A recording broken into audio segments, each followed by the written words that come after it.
ഇന്ന് രാവിലെ 9 മണിയോടുകൂടിയാണ് യാത്രക്കാർ തിരൂർ റെയിൽവേ സ്റ്റേഷനിലെ ലിഫ്റ്റിൽ അകപ്പെടുന്നത്. പിന്നീട് ഏറെ നേരത്തെ ശ്രമത്തിനൊടുവിലാണ് യാത്രക്കാരെ തിരൂർ ഫയർഫോഴ്സ് യൂണിറ്റിൻ്റെയും പോലീസിൻ്റെയും നാട്ടുകാരുടെയൊക്കെ നേതൃത്വത്തിൽ രക്ഷപ്പെടുത്തിയത്. ദൃശ്യങ്ങൾ നമുക്ക് കാണാൻ സാധിക്കും. ഈ ഭാഗത്തുണ്ടായിരുന്ന ലിഫ്റ്റ് പൊളിച്ചു മാറ്റിയാണ് യാത്രക്കാരെയൊക്കെ തന്നെ രക്ഷപ്പെടുത്തിയത്. തിരൂർ ഫയർഫോഴ്സ് യൂണിറ്റിൻ്റെ ഊർജിതമായിട്ടുള്ള രക്ഷാപ്രവർത്തനത്തിനൊടുവിലാണ് എല്ലാവരെയും രക്ഷപ്പെടുത്താൻ സാധിച്ചത്.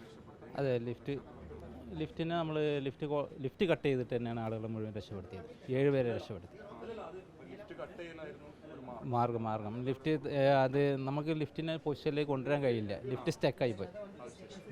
താഴേക്കോ മേലേക്കോ കൊണ്ടുപോകാൻ പറ്റുന്നില്ല. ലിഫ്റ്റിന് എന്താ സംഭവിച്ചെന്ന് മനസ്സിലായി. ലിഫ്റ്റ് സ്റ്റക്കായി. എന്ത് കാരണം എന്ന് പറഞ്ഞാൽ മാനുവലായിട്ട് നമുക്ക് ഓപ്പറേറ്റ് ചെയ്യാൻ കഴിയുന്നില്ല. എത്ര മണിക്കൂർ അതിനുള്ളിൽ കുടുങ്ങി? ഇപ്പം അവർ രാവിലെ 9 മണിക്ക് ഉള്ള സമയത്താണ് കുടുങ്ങിയത്. ഇപ്പം ഏറെക്കുറെ 3 മണിക്കൂറോളമായി. 11:30 മണിയോടാണ് രക്ഷപ്പെടുത്തി കഴിഞ്ഞത്. 2.5 മണിക്കൂറോളം കുടുങ്ങിയത്. ആരോഗ്യ പ്രശ്നങ്ങളൊന്നും നിലവിൽ ആരോഗ്യ പ്രശ്നങ്ങളൊന്നുമില്ല. ആരോഗ്യ പ്രശ്നങ്ങളുള്ള ആളുകളായിരുന്നു അതിലുണ്ടായിരുന്നത്. അപ്പോൾ ലിഫ്റ്റിൽ കയറുന്നത് അതുകൊണ്ടാണല്ലോ. അപ്പോൾ അവർ ഇപ്പം നിലവിൽ പ്രശ്നങ്ങളൊന്നുമില്ല, രക്ഷപ്പെടുത്തി. ബുദ്ധിമുട്ടുള്ള ആളുകൾ നമ്മൾ ഹോസ്പിറ്റലൈസ് ചെയ്തിട്ടുണ്ട്. പ്രവർത്തനരഹിതമായി. ഇനി ഇത് ക്ലിയർ ചെയ്തിട്ട് വീണ്ടും പ്രവർത്തിക്കാൻ കഴിയും. എനിക്ക് തോന്നുന്നു ആദ്യമായിട്ടാണ് തിരൂർ റെയിൽവേ സ്റ്റേഷൻ ലിഫ്റ്റിൽ ഇങ്ങനൊരു സംഭവം. ഇങ്ങനൊരു സംഭവം നമ്മൾ അറിവിൽ ആദ്യമായിട്ടാണ്.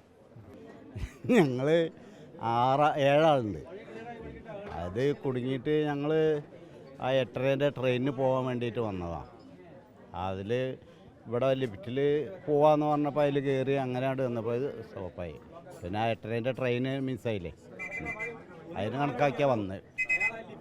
8:30 9 മണിക്കേറ്റാണ് ആ ട്രെയിൻ. ആ എറണാകുളം പോകുന്ന വണ്ടി മൂവാവുന്നതിന് പെട്ടെന്ന് നിന്നു. കറണ്ട് ഇല്ലായിരുന്നു. പിന്നെ വന്നതാ.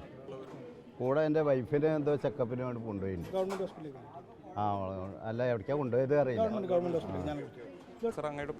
എൻ്റെ പേര് ഷിറാസ്. എന്താണ് സംഭവിച്ചത്? ഞങ്ങളുടെ വാപ്പായും 2 മക്കളും വേറെ 2 യാത്രക്കാരും ഉണ്ടായിരുന്നു. ഞങ്ങൾ ലിഫ്റ്റിൽ കയറി ഏകദേശം ഒരു സെക്കൻഡ് കൊണ്ട് തന്നെ ലിഫ്റ്റ് സ്റ്റക്കായി നിൽക്കുകയാണ് ചെയ്തത്. പിന്നെ അതിനുശേഷം ഞങ്ങൾ ആ ബട്ടൺ അമർത്തുകയും അതിലുണ്ടായിരുന്ന ഒരു നമ്പറിലേക്ക് കോർഡിനേറ്റ് ചെയ്യുകയും ചെയ്തു. അപ്പോൾ ആ സാറ് വിളിച്ചിട്ട് പറഞ്ഞു, പേടിക്കാനൊന്നുമില്ല, നിങ്ങൾ വെയിറ്റ് ചെയ്യൂ, ഞങ്ങൾ റെസ്ക്യൂ ടീം വരുന്നുണ്ടെന്ന് പറഞ്ഞു. പിന്നെ ടെക്നീഷ്യൻസ് വന്നു. ഏകദേശം 2.5 മണിക്കൂറോളം എടുത്തിട്ടാണ് പുറത്ത് വന്നത്. എൻ്റെ വാപ്പയാണെങ്കിൽ 2 ദിവസം മുമ്പ് ഹാർട്ടിൻ്റെ സർജറി കഴിഞ്ഞിട്ട് വന്നതായിരുന്നു. അപ്പോൾ പുള്ളിക്കാരനും അതിനകത്തോട്ട് ഇത്രയും ഹാമർ വെച്ചിട്ടുള്ള അടിയും കാര്യങ്ങളുമായിട്ട് പുള്ളിയുടെ സിറ്റുവേഷൻ കുറച്ച് മോശമായിട്ട് വന്നിട്ടുണ്ട്. ഇങ്ങനെയുള്ള ലിഫ്റ്റുകളൊക്കെ നമ്മുടെ സർക്കാർ ചെയ്യുമ്പോൾ ഇതിനകത്ത് ഒരു സേഫ്റ്റി മെഷർ എടുക്കണ്ടേ ഇവർ?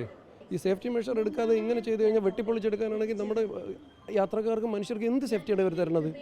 ഇത് റെയിൽവേ എന്നല്ല, ഏത് സ്ഥലത്ത് ചെയ്താലും ഒരു ലിഫ്റ്റ് ഫിറ്റ് ചെയ്യുമ്പോൾ അതിനുള്ള സേഫ്റ്റിയും കൂടെ തരണം. ആ സേഫ്റ്റി തരാതെ പേഷ്യൻസിനോ മറ്റുള്ള യാത്രക്കാർക്ക് പോകാനുള്ളൊരു ലിഫ്റ്റ് വെച്ചിട്ട് എന്തെങ്കിലും കാര്യമുണ്ടോ? ഇത് മൂവ് ചെയ്യുന്നതിൻ്റെ ഇടയിലാണ് നിന്നത്. പൊളിച്ചാണ് രക്ഷപ്പെടുത്തുന്നത്. അത് ഫയർഫോഴ്സുകാർ വന്നിട്ടാണ് പൊളിക്കുന്നത്. ഫയർഫോഴ്സിലെ എല്ലാ ഉദ്യോഗസ്ഥരും നല്ല രീതിയിലാണ് സഹകരിച്ചതും.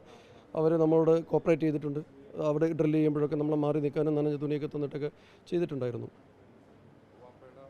വാപ്പയുടെ അവസ്ഥ എന്താണെന്ന് ഞാൻ ഹോസ്പിറ്റലിലേക്ക് പോയി നോക്കണം. കൊണ്ടുപോയിട്ടുണ്ട്. നല്ല ചെറിയ പേടിയുണ്ടാവും. BP വേരിയേഷൻ ഉണ്ടെന്ന് വൈഫ് ഇപ്പോൾ വിളിച്ച് പറഞ്ഞു. പോയി നോക്കണം. ഇവിടെ നിന്ന് തിരുവനന്തപുരത്തേക്ക് വന്ദേ ഭാരതിൽ യാത്ര ചെയ്യാൻ വേണ്ടി വന്നതാണ്. കയറാൻ നേരത്താണ് ഇത് സംഭവിച്ചത്. ബാധിച്ചിട്ടുണ്ട്. പ്രാഥമിക ചികിത്സ കഴിഞ്ഞതിന് ശേഷം പോകാൻ അതിനുള്ള അങ്ങനെയല്ലേ പറ്റുള്ളൂ. പിന്നെ ചെയ്തിരിക്കുന്നത് ആസ്റ്റർ മിംസ് കോട്ടക്കലാണ്. അവിടെ കൂടി ഒന്നുകൂടെ പോയി കൺസൾട്ട് ചെയ്തിട്ട് പോകാനാണ് തീരുമാനിക്കുന്നത്. നിങ്ങളുടെ ബന്ധുക്കൾ തന്നെയാണോ? എൻ്റെ കൂടെ ഉണ്ടായിരുന്ന എൻ്റെ വൈഫും 2 മക്കളും ഉമ്മയും വാപ്പായും. അതാണ് അദ്ദേഹം ആ ഒരു വിഷയത്തിൽ ആശങ്ക നമ്മളോട് പങ്കുവെക്കുകയാണ്. അങ്ങേയറ്റം ഭയപ്പാടുണ്ടാക്കിയ ഒരു സമയത്ത് എന്നുള്ളതാണ് പറയുന്നത്. എന്താണ് സാങ്കേതികമായി സംഭവിച്ചതിനെക്കുറിച്ച് ഉൾപ്പെടെ ഒരു പരിശോധന ആവശ്യമാണ് എന്നുള്ളതാണ് ലിഫ്റ്റിൽ അകപ്പെട്ട വ്യക്തി നമ്മളോട് വ്യക്തമാക്കുന്നത്. വീഡിയോ ജേർണലിസ്റ്റ് ഷഫീഖ് കറളായിക്കൊപ്പം reporter Mubashir P Akbar, in reporter Tirur.